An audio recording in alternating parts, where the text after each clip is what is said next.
건강 정보를 알려드리는 무량기 TV입니다.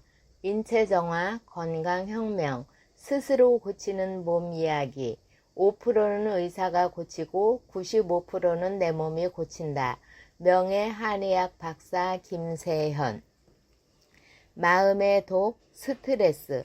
열받아. 애들이고 어른이고 할 것 없이 수시로 입에 올리는 말이다. 과거에는 유행처럼 스트레스 받는다는 말을 많이 썼는데 요새는 열받는다는 말을 더 흔하게 쓴다. 우리말이 외래어로 변질되고 있어 골치인 가운데 이 경우만큼은 도로 우리 것을 찾아가는 것 같다. 스트레스의 어원을 살펴보면 라틴어인 팽팽이 죄다, 긴장이다. 즉 스트레스란 인체가 갖는 긴장감을 말한다.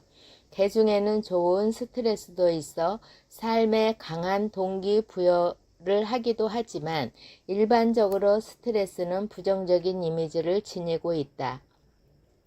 외부에서 스트레스가 가해질 경우 인체는 이에 대해 스스로 적응 노력을 기울이는데 그 도가 지나칠 경우 자율신경계가 교란된다.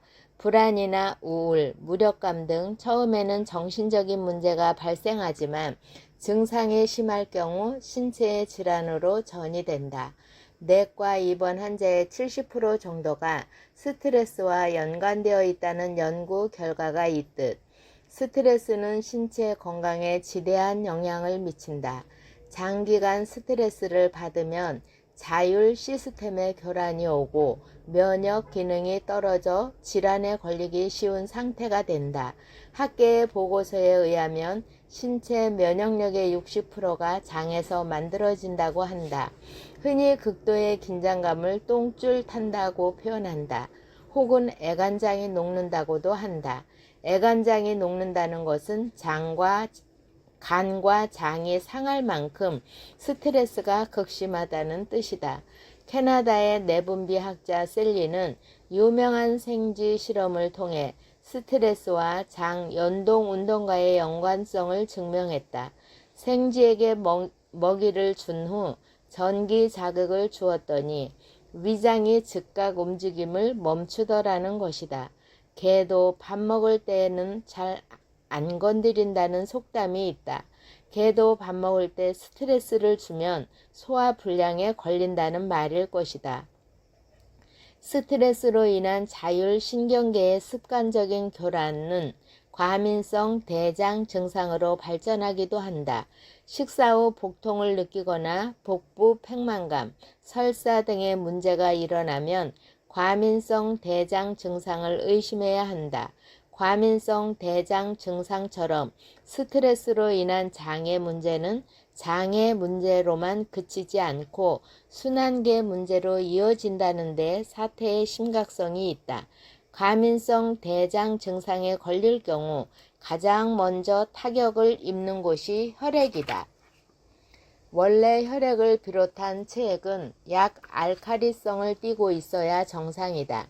하지만 장으로부터 영양 공급을 받지 못한 혈액은 금세 산성이 된다. 우리 몸은 혈액의 pH 농도를 조절하기 위해 정상화 시스템을 가동시킨다. 신체의 다른 부분에서 알칼리성인 칼슘을 끌어다 쓰게 되는 것이다.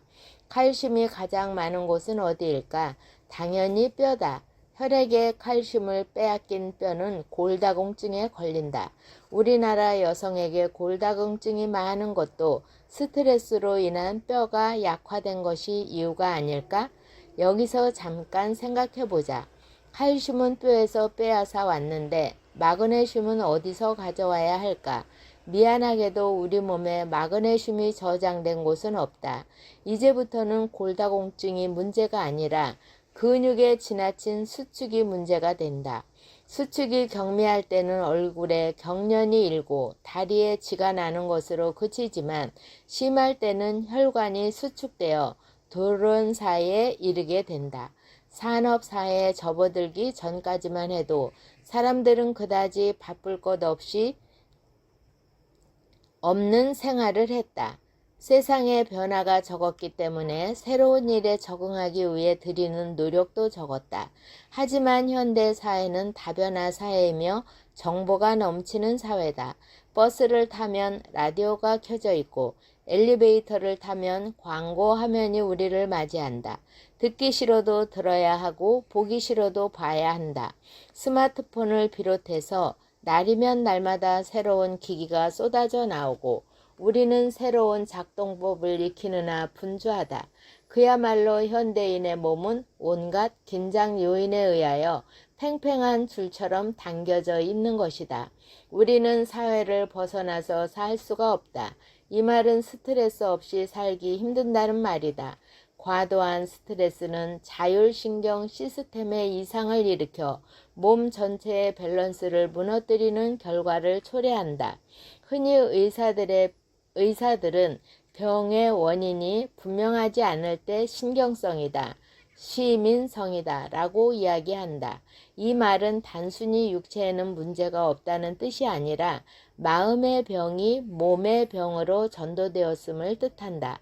건강하게 살기 위해서는 마음을 느긋하게 갖고 세상을 이해하는 마음이 필요하다. 미네랄과 효소가 고루 포함된 식품을 섭취하고 물을 많이 마셔 피로물질을 씻어내야 하며 몸을 따뜻하게 해서 피가 잘 돌게 해야 할 것이다. 공유하면 함께 건강해지는 무량기 TV였습니다. 구독과 좋아요는 사랑입니다.